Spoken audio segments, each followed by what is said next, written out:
Magandang tanghali mga katropa. Isang mapagpalang araw sa bawat isa. Nakarating po ang isang nakakalungkot na balita ng kaibigan nating si Roderick Reyes ay pumanaw na. Dahil nga po sa pag-abot din ng tulong natin sa iba, hindi po natin sila napasyalan. Kaya nagkaroon po tayo ng pagkakataon sa araw na ito na dalawin sila upang kumustahin kung ano po yung kalagayan nila. At ganun din po yung mga tulong na ipinagkaloob natin sa kanila. Ipinagkaloob ng ECP Foundation. Tingnan po natin kung ano po yung pwede po nating magawa. Tara mga katropa, punta tayo sa kanila. Tara!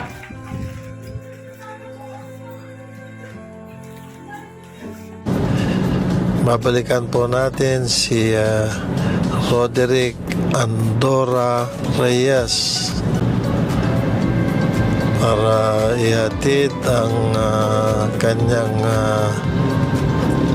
request na pocket wifi at sinamahan ko na rin ang tablet para may magamit siya.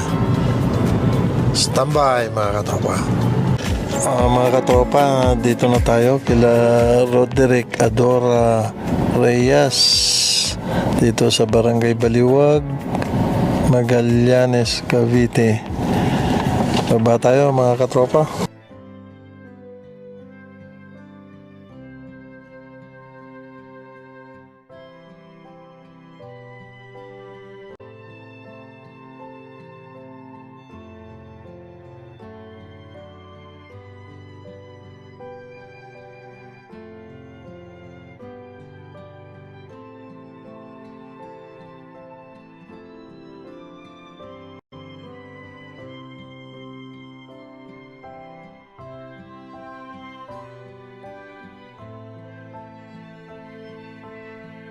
Salamat sa inyo at sa lahat ng mga naging bahagi niyo ako sa inyong yung katayo ng programa. Mga katropa, magandang hapon sa bawat isa. Nakarating na po tayo dito sa pamilya ng Reyes upang kumustahin sila. Isa po ito sa pinakamahirap na parte ng isang tao na mawalan ng isang mahal sa buhay. Kaya sa pamamagitan ng pagdalaw natin, maibsan man, mabigyan man natin sila ng konting kagaanan sa kanilang mga pinagdaramdam dahil sa pagkawala ng ating kaibigan na si Roderick. Meron din po tayo ditong mga dalang pasalubong para sa kanila at upang makumusta ang bawat isa sa kanila. Tignan din po natin yung iniwan na kalabaw para makita rin natin kung ito po ay patuloy na nagagamit nila sa kanilang pangkabuhayan. Tara mga katropa. Tara mga katropa. Ay, magandang hapon, Tek. Sabi po ang Foundation. Oo nga po eh. Kumusta po kayo? Okay lang po. Sila tatay? Nandun po sa kubo. Pwede po namin sila Opo, dalawin. pwede po. Pwede po. Ay, napunta kami dito para kumustahin. Yun nga po. Kakalungkot nga po. Si Kuya, wala rin. Ay, gano'n. Opo, noong October 17 po. Nakikiramay mo kami. Ay, 7 October 7. Nakikiramay mo kami. Tara mga katropa, sasamahan tayo doon sa kubo nila tatay upang kumustahin po sila.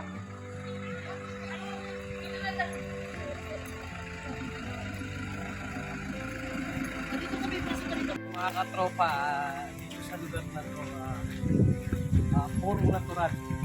Wala kasi chemical. Walang halong chemical.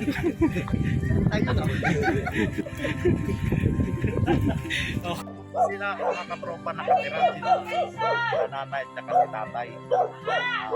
Dahil nga po sa pagkawala ni Roderick, madalas na rin po sila dito sa mamalagi.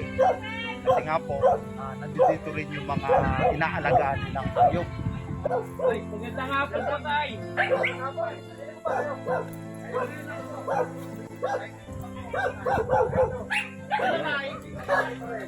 Hello po, nanay.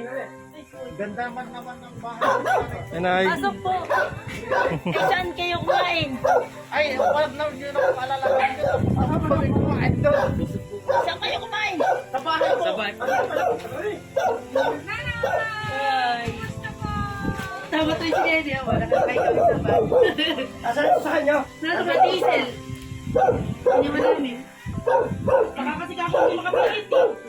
Bal kasi eh. Mga katropa, ito po yung kape, saka yung paminta. Ito po yung taniman nila. Ito po yung pangkabuhayan nila Nanay Dani at Tatay Dani at Nanay Marina. Yung kalabaw na ipinagkaloob natin sa kanila dahil nga po sa hindi inaasahang pangyayari, meron din palang trahedya na dumating sa kanila na naaksidente rin ng kanilang isang anak na disgrasya sa motor. Almost 1 month po sa orthopedic.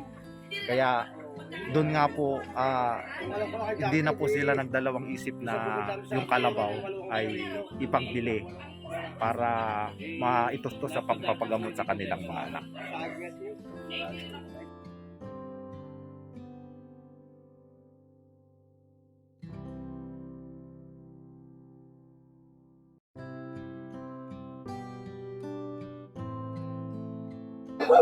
Meron ba tayo ditong nagkasakot din na punto kaya yung binili namin kalabaw, picture na napabot namin kay sir. Tinatanong ko saan ang kalabaw. Gawa nung nagkasakit, wala namang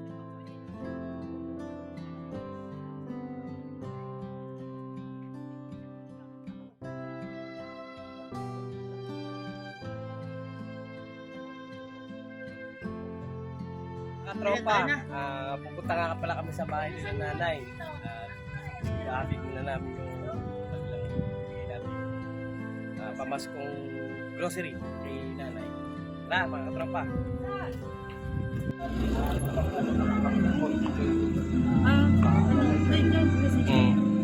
ay, Foundation. foundation. Ay, maraming salamat sa inyo. Iyak tuloy ako.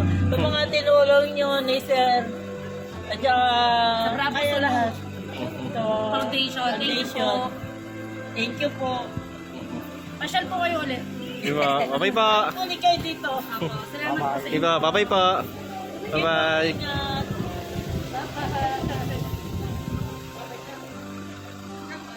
Ayun mga katropa, kahit pa paano sa malit na bagay, napasaya natin sila. Naibsan po yung kalungkutan na nadaraman na nila sa pagkawala ni Roderick. Ngayon po, back to home base na po tayo mga katropa. Tara!